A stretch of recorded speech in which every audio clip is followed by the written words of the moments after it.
How's it going, my truant people? Dr. Slacking, the Slacking Doctor, back for the final of the LTC. That's a low-tier championship. Today, we're going up against Checkmate Ben and his what is Maypole it? Green Grovyles. Maypole Green Grovyles. Thank you.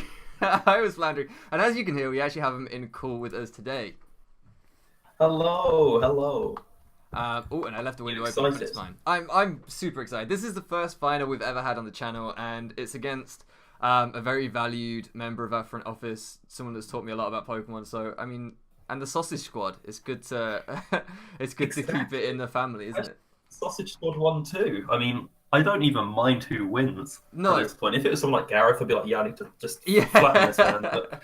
Well, that would be a matter of national pride. I think Well, yeah, we can't let Scotland win. Exactly. Exactly. I agree. But guys, because this was the most friendly final you will ever see. And Ben very kindly allowed me to extend by about 2 weeks, 3 weeks. I don't even know how long. The rest. But because of my Yeah, exams. it was a fair while. It was a Yeah. fair while, but Yeah. I don't have any problem with it at all. It was fine. But because of that, we both kind of prepped about 3 weeks ago, forgot our prep, and then Ben was bored, wanted to jump in call with me. I couldn't call because I was in the library, and I said, well, let's just play the final instead. So we didn't have any time to refresh our memories. We mocked like 3 weeks ago, and we just, neither of us mind who won. We were both just happy to be in the final, and we both respected each other. So it was just a fun final, really, wasn't it? Can you remember where our teams ranked in the pre-season? I know mine was 11th. Yeah, you ranked. I'm pretty sure it was something like 9th or 10th, weren't you? Yeah, I ranked myself about 7th because I like to give myself credit. But yeah, Dean ranked me bottom half, comfortably bottom half. Mm. So we'd done a lot better. I'm pretty sure I was 11th, just ahead of Sean with his dream meme. Yes, yeah. Only Mono Flying was ranked lower than you, which tells you something. Yeah. So, and also, of course, we kept it in our division because we were both in the same division. So not only do we have a 1-2 finish, but we even kept it in our little group. So that's nice. Exactly. Especially as at the start of the season, we had like 2 wins between our entire division, and the other division had all of them. Yes. The other division was really just taking names. It was difficult. But Ben has a copy of my team. I've sent it to him, and we're gonna jump into Teambuilder. If he knows why I did certain things and I don't remember, he's gonna correct me and try and help out. But this build is so weird. I know what I should do. I know what I should do. I should pop up my LTC document. That would probably give me some good right. That would help. But as I say, this build is so weird, it might not work that well. But first up on the squad, we have Mariabella the Swallow. This was a Choice Specs Boom Burst set. It doesn't have the best matchup against Ben, which he has a. I should probably talk through your team a little bit, but I don't have it in front of me. Do you want to talk through your draft? Right, I'll just run you through my draft. Yeah. This is in order of base speed. Right. So we have Selgor, Grumpig, Persimmon, Luxray, Kricketune, Rufflet, Pangoro, Credilli, Kecleon, Dramper, Quagsire, and Magcargo. Right, so as you guys can hear, he has the Magcargo and the Cradilly, both kind of checks to a Specs Boomburst Swallow. However, when I was running the calcs and stuff, I was seeing that I think I did about 30% to each of those. And obviously, depending on my set. With the way that I have to team build, I have to, because you could easily bring Flame Orb Brave Bird set off yes, start. that made the most sense, yeah. You know that I'm going to have to bring, at the very least, some physical defense on one of those two, because they're both my only normal resists. And that's exactly it. I've only got one flying resist. Yes, yeah. Outside of Luxray. And the last time we played, I did run a physical set with HP Water, I think, if I remember right. To take the Magcargo. Last time. Yes. Well, yeah. But this time I thought, well, this Boom Burst set basically took me to finals, so let's just roll with it again. If I can get enough chip, in the brief mocks I did with Nico, I managed to get enough chip on things to where this could clean up. So that was the idea. I also had Tailwind on here to get the Sork into a position to really put in the work. Defog because I just might need to clear hazards. That's your only hazard remover. Yeah, you had the Aselgor, so I didn't want you stacking on me, and then U-turn just for momentum. I know you were surprised to see I had gone max speed modest. I don't know what I was speed creeping at 349, but I think, if I remember right, it was simply because I didn't want you to be able to speed creep me with any Scarfers if you were getting a bit I aggressive mean, with your creeping. to be fair, I think if I was going to do speed creeping with Scarfers, I would have gone for a 252 Swallow. I didn't see any world where you'd have gone timid or jolly because that just doesn't make sense. I think. So I would have gone on the off because I know there's some people like if you either don't have time, you don't have a lot of time to prep, you just sometimes just go 252 speed Yes, yeah, and yeah. just let that roll. Yeah, that... So I would have done that if I had something that would be able to outspeed you. So Yeah, and that wasn't really what I had gone with here. It wasn't a case of no time. It was more, I think, Grumpig. I think you said it goes to Selgor, then Grumpig in base speed. So I thought, well, I could speed creep Grumpig quite easily with the Swallow. And I wanted to make sure that you didn't do that with any Scarfers and maybe just catch a Scarfer off guard. I had some funky sets which I regret not bringing, but yeah, it was good times. But yeah, well, I'll have to run through some of my previous team builds after we've seen the game. Yes, for just sure. So you can at least have a laugh about it. And we might divide this video up because I haven't actually discussed this with you, Ben, but my uploads are taking like 48 hours for videos if they're long. So we might divide this into like 3 videos that go up back to back, pre-game, during game, post-game, because that might be the only way I get these videos up. So if they are divided up, guys, that's what's happening, because my internet is terrible. But talking of funky sets, next up we have Andrew the Sork. This set is weird. It's a leftover. This is an interesting set. It's a leftover sturdy Sork with protect, close combat, knockoff, laser focus. The reason being that I outspared Pangoro without a scarf, I believe, and I could hit that pretty hard. I could laser focus on a few mons. You outspeed my entire team outside of the Selgor. There you go then. So I outspeed pretty much everything, and I think like a laser focus into knockoff against, because last time you brought Grumpig with a recycle set and it walled me. So this time I could maybe laser focus with that sturdy ability and then get a crit knockoff into your Grumpig and do big damage.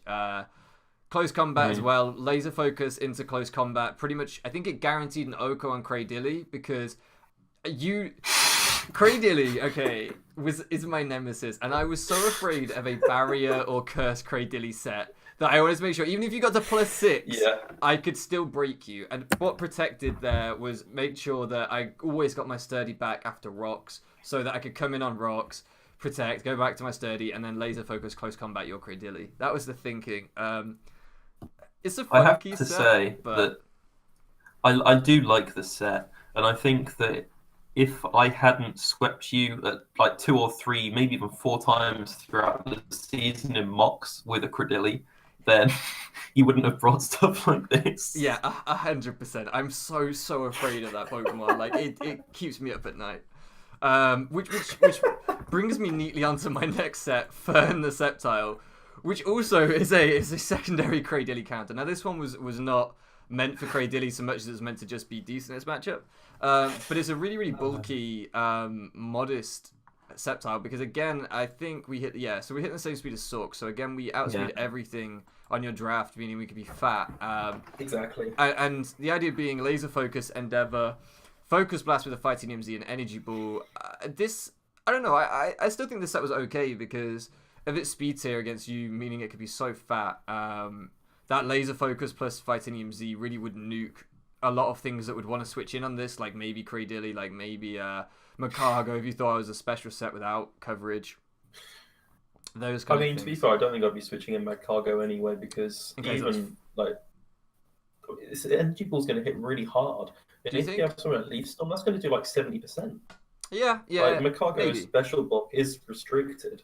Yeah, that's true. I guess I'm thinking of damage off resisted hits, but yeah, because it is neutral, I guess it's going to do a lot more than I'm thinking. The Endeavor was a bit of a weird one, but I didn't feel I needed much more coverage against you. Well, that's it. Endeavor, I think my fighting resists a Kricketune, Selgor, and Grumpig. And none of those want to take a laser focus boosted crit Fightinium Z focus blast. Exactly. It was just going to nuke something. And Endeavor might crucially put something in range of Swallow, and that's a really key thing. Was trying to get everything into range of Swallow. So you'll notice Endeavor, and then moving on to the next one, Checkmate, named after yourself, the Gramble. This set, I back this set. I'm still very proud of this set. Play rough, Super Fang, Sleep Talk, and Rest with the Intimidate and the Kebia Berry. Again, Superfang like Endeavor, just supposed to bring things down into Swallow range. And my team really suffered with fighting types. I didn't have switch-ins to Pangoro plus Persimmon Yeah, at it's all. one of the things that when I'm team building, I particularly noticed the fact you have a lot of bulky things like the Matang, like the Licky Licky. Yeah. And yeah, they're really, really bulky. Like Matang, it can take hits, Yes. but it doesn't resist. And Yeah. yes, it gets stuff super effective, but it doesn't switch in and take a hit. No. It gets to it KO'd. And with the Gramble and the Kevia Berry, you're able to switch in on them. You don't get to it. You probably don't get 3 code in lots of scenarios, unless I'm predicting it with some like Iron Head. Yeah, exactly. And with Play Rough, you're able to guarantee an OCO on both my Persimmon and my Pangoro, which is crucial. I think Persimmon can possibly take a Play Rough because I am unboosted. I think Persimmon maybe lives one just, but it gets it so low that it doesn't matter so much. And then the Sleep Talk Rest, just because I can, if I go to sleep, I have a 2 out of 3 chance of either landing a Play Rough or a Super Fang, both of which were pretty nice against the things that I wanted Gramble in against anyway, and the things that wanted to switch into Gramble didn't want a Super Fang. So I kind of felt comfortable with this thing being put to sleep anyway. I could have brought Hypno as a check to your fighting types, but with Pangoro there, it's not a check, you know. It is really pressured. So that being said, with this being a kind of rest set, next up we have our Cleric Licky Licky. This is one of the few times I've brought Licky Licky not as a setup curse kind of sweeper, but instead this time we have Protect, Toxic, Wish, and Heal Bell. Really Spadef. It kind of walls Macargo pretty nicely. A Selgor doesn't do too much to it. You have to run like Focus Blast, and then you have to land Focus Blasts, and I can stall them out a little bit with Protect plus Wish. Just a really, really bulky special switch in. And with the Heal Bell there, what I was finding in the mocks that I did do with Nico briefly was that I could get the Gramble to sleep, get back up to full, and then often go out into Licky Licky on the things like Macargo that might want to wear down Gramble, and heal Bell up, and then Gramble's back to full, and I could try and outstall your offense that way. Yeah, that's really smart, and I love the fact you've got Oblivious on there because it also because you have 4 non-attacking moves, it just stops you being taunt bait. So that's really smart as well. Yeah, and it just I don't know this set just worked so well with Gramble that even though you had those 2 fighting types to scare out Licky Licky constantly, I was happy to bring it. I just had to maneuver very carefully around those fighting types. And then the last... And also, just another thing to note is with Protect, you can also Scout if I'm choiced. Yes. And what I'm then going to go for Which is you lock stuff into. like but both Pangoro and Persimmon get momentum with Parting Shot and U-Turn. So as soon as you see me click one of those, if I'm then going to double out, if you switch out, then it gives me you're going to either know I'm choiced or I'm going to switch moves, in which case it's not necessarily so much of a threat. And that's really something that I found in the mocks as well, because I felt like either, for the most part, either Persimmon or Pangoro, we said this when we battled in the regular season as well, in the prep and stuff, I was sure one of them would be scarfed as a revenge killer to Swallow, because your revenge killing options to Swallow aren't great outside of scarfing one of your fighting types. So, as you rightly say, that means that I could locked in, and both of them appreciate a choice band as well, potentially, for damage output. So, just like you say, it was really nice. Fun fact, in one of my original drafts of my team, I actually put both of them on with a choice band. There you go then. So in both of those cases, I'm going to be able to see from the banded damage earlier in the game, potentially, I can scout and play around accordingly if you go for a momentum move. And then the last one here, Medium Steve, the Matang.